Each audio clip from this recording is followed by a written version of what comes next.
In this tutorial, I'll show you how to add someone to Cash App. Cash App makes life easier by allowing you to manage your finances, pay bills, and buy and sell Bitcoin. The ability to send money to friends and family quickly and securely is available on Cash App, and here's how to add people on Cash App. Open the Cash App app on your smartphone and tap the profile icon in the upper right corner of the screen to open the account menu. Select Invite Friends, get $15 from the account menu.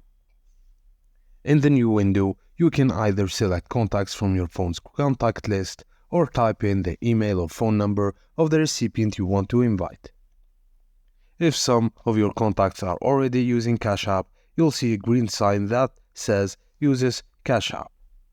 After selecting the people you want to invite or entering their email or phone number, tap on Send Invite.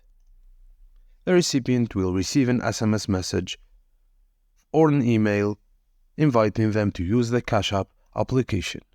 If the recipient uses included code while registering, you'll get each a $15 bonus. Just note that you can edit the text of the invite before sending it.